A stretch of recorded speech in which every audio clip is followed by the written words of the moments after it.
MP from Willowdale, Stan Cho. It's also just great to be here with Mayor Tory. He has been such a leader during this pandemic, and we all appreciate the leadership, and I appreciate his friendship. On Thursday, I introduced Ontario's 2020 budget, the next phase in our government's response to COVID-19.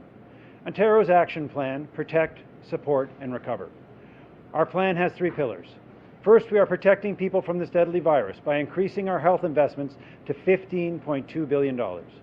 Second, we are building on our earlier relief to provide a total of $13.5 billion in direct support for families, workers, and employers, in addition to $11.3 billion in cash flow support.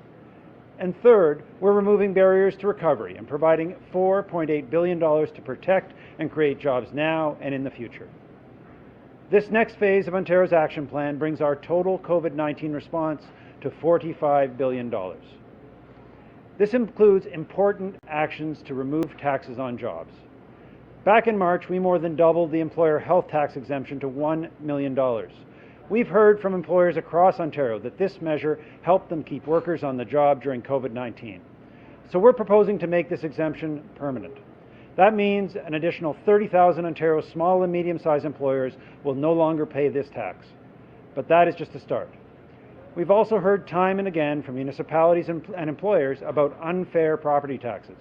Municipal leaders were some of the most compelling voices. We heard loud and clear that leveling the playing field and addressing unfair property tax rates was one of the most important things that we could do immediately to support employers now and in the future. In Ontario, there's a wide range of business education taxes across the province. This creates an unfair challenge for businesses operating in communities where rates are higher. So we are acting immediately to reduce these high rates by $450 million in 2021.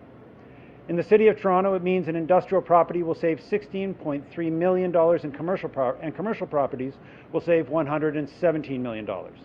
This will provide employers significant savings, especially when you consider it's money that their competitors in other parts of Ontario are not paying.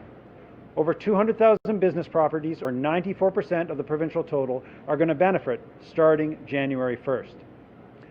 Property taxes are one of the most unavoidable costs that businesses face.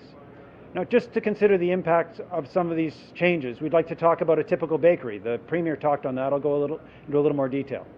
If the city decides to use the new tool, the new flexibility we've given them to offer a 30% discount, the owner would receive $5,000 in municipal tax relief. That would be matched by $4,000 from the province, so a $9,000 total.